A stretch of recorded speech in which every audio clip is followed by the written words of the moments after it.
Good morning. Today we're going to talk about the Great Depression.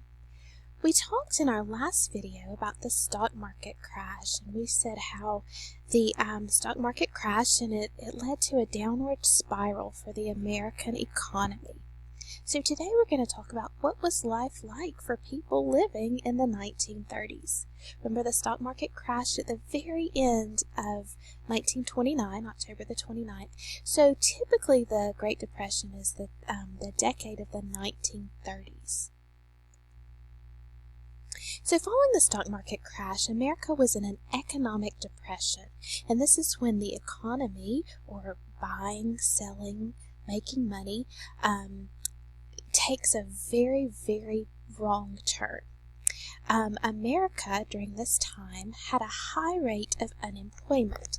Now, unemployment is the number of people who are looking for a job, who want a job, but don't have one. This doesn't include people who are retired or people who are not looking for jobs. 1 out of every 4 people during the Great Depression was without a job. So if people don't have jobs, they're not able to pay their bills. They're not able to spend money. So if you are making money and spending money, you go to a store and you buy something. Well, when people aren't buying things, stores have to close. Then more people lose their jobs. And it's just like dominoes. One thing after another continues to fall. Remember, we had talked in our last video about people taking out loans.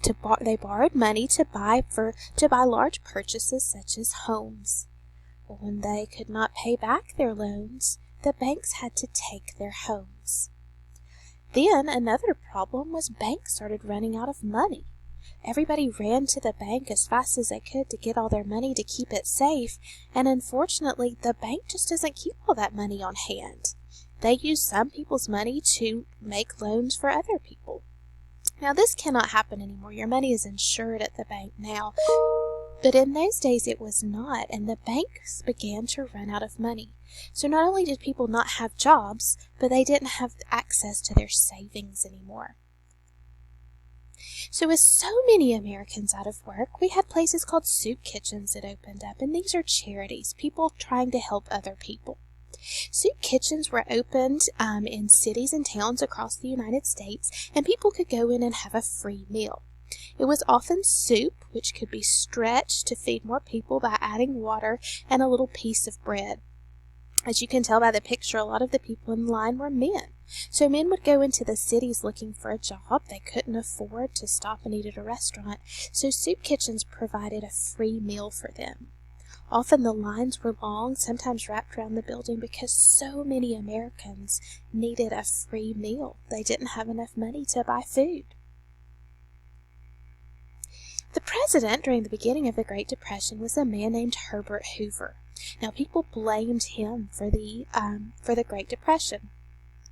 Herbert Hoover didn't believe that the government should get involved trying to help the economy of a country, and so he wasn't really doing anything to help the people.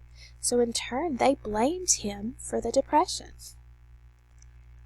Herbert Hoover was so hated by so many people and blamed so heavily that as Americans were losing their homes, they were becoming homeless, and a lot of them were living in cardboard shacks or little places called shanties in homeless camps or communities. And they named these camps Hoovervilles. So they named these places where people were having to live in cardboard shacks after the president. That just shows you how much they didn't like him and how much they thought he was to blame for the terrible times in America. Herbert Hoover is not reelected for president in 1932. In fact, he is easily defeated by a man named Franklin Delano Roosevelt. Franklin Roosevelt becomes one of America's most beloved presidents. He easily defeats Herbert Hoover in the 1932 election and immediately begins working to bring America out of the Depression. Now, next week we're going to learn a little more about some of the programs that were created by Franklin Roosevelt in order to try to help the United States get back on its feet. He is so loved and well received that he is elected for president 4 times. He is the longest serving president in the history of the United States, and he will go on to be president until his death in 1945 during World War II. Now, as if things weren't bad enough in America with unemployment, people losing their homes, people not having enough food, in the middle part of our country, we're going to suffer another tragic event, and this is called the Dust Bowl. As you learned in 4th grade, a lot of people were moving to the Great Plains area of the United States. The country was growing westward, and people went to the Great Plains in search of farmland, and they worked very hard to build and start farms. Well, as the Depression hit, they started to grow and grow and grow food as much as possible, trying to make money any way that they could, and unfortunately this was not healthy for the soil. The soil became very loose as we suffered droughts, and a drought is when there's no rain for an extended period of time. So the soil became loose, it was very dry, and it started blowing up in huge storms. And so we call this area in this time the Dust Bowl. As you can see, this giant cloud of dust would blow through areas, and people's homes would be covered. In fact, sometimes they were even buried under all of the dust.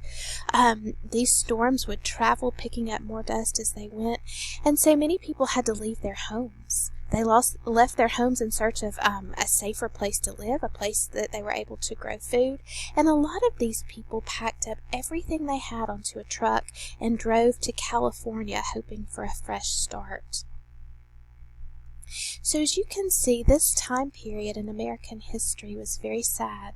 Many people suffered, many people were without enough food to eat, many people were without jobs, and this type of life is going to go on in America for 10 years. We're going to see that people were suffering a lot during this time period. We're going to learn next week how Franklin Roosevelt works to try to bring America out of the Depression, but it's going to take quite a bit of time. We're going to see the end of the Depression right around the start of World War II. So unfortunately for America, the economy got better, but we're going to enter into another great war. So remember, the life of an American during the Great Depression was hard. These people were very brave and persevered to continue living, and that life was not easy. We have experienced some similar things with the quarantine, so we can kind of make some connections to the people living during the Great Depression. A lot of people who lived during the Great Depression, unfortunately, are no longer living, but if you know someone who was alive during that time period, you can ask them what life was like, and you'll learn that it was very, very hard and very, very difficult. So next week, we'll begin talking about some ways that America worked to bring themselves out of the Depression, and how Franklin Roosevelt really worked through his New Deal to help them with these things. Have a great day, guys. Bye-bye.